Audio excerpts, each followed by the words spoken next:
Ang Batang Tamad.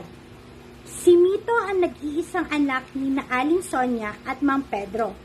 Kung kaya't lahat ng naisin nito ay nabibigay agad ng kanyang mga magulang. Nanay, nais ko po ng laro ang robot. Maaari niyo po ba akong ibili? Sige anak, basta magbabait ka lang at susunod ka lang sa utos namin ng tatay mo. Talaga nanay? Salamat po nanay.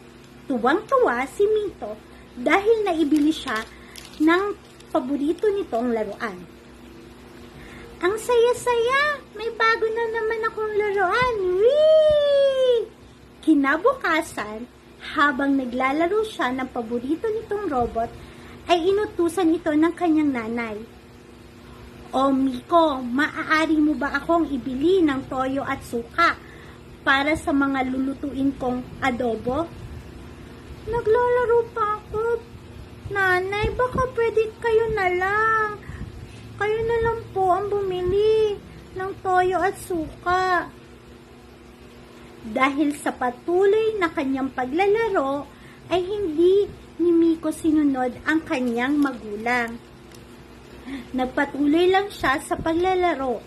Maya-maya ay inutusan uli siya ng kanyang nanay. Miko, tanghali na! Maghanda ka na ng plato at kutsara sa mesa o hapagkainan. Si nanay naman, kayo na lamang ang maghanda sa hapagkainan. Muli ay hindi na naman sinunod ni Miko ang utos ng kanyang ina at nagpatuloy pa rin siya sa paglalaro. Wee! Wee! Ang sayang maglaro nitong bago kong robot. Wee! Oras na ng hapunan at sabay-sabay kumain sila Miko kasama ang kanyang nanay at tatay. Pagkatapos nilang kumain ay muling na namang nakiusap si Nanay Sonia sa kanyang anak na si Miko.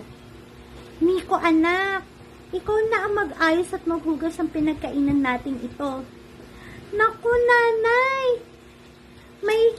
may nakalimutan po akong gawin sa Filipino subject ko. Maaari po bang kayo na lamang ang maglinis ng mga plato?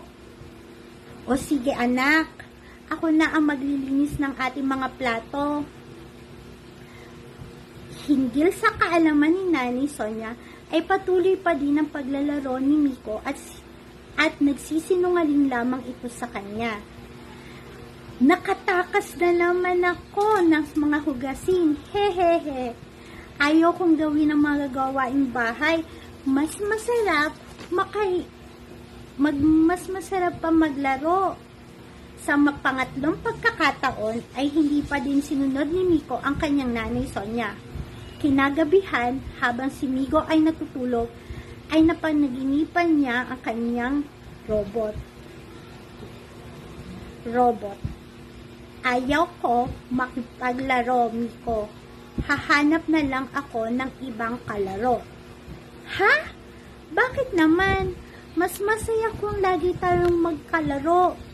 Napansin ko kasi na dahil sa akin ay hindi ka na sumusunod sa utos ng nanay mo. Dapat lagi ka sumusunod sa utos ng iyong mga magulang. Pagpapalain ka ng Panginoong Diyos kung ikaw ay sumusunod. At maling-mali ang pagsisinungaling para makapaglaro at umiwas sa mga gawaing bahay. Naisip ko kasing masaya ako sa kalaro kita. Masaya ako kalaro kita, pero dapat ay sumunod ka muna sa iyong mga magulang at utos ng mga ito. Sa ganitong paraan, napapasaya at matutulungan natin sila. Ayaw mo bang maging masaya at matulungan ng iyong mga magulang? Siyempre gusto kong mapasaya si Nanay Sonia ko. Alam mo na dapat mong gawin, Miko, ay dapat masunurin kang bata. O sige, simula ngayon ay susundin ko na ang utos ng aking mga magulang. Maya-maya pa ay nagising na si Miko. Nasa tabi pa rin niya ang paborito niyang robot at naalala ang kanyang mga napanaginipan. Grabe!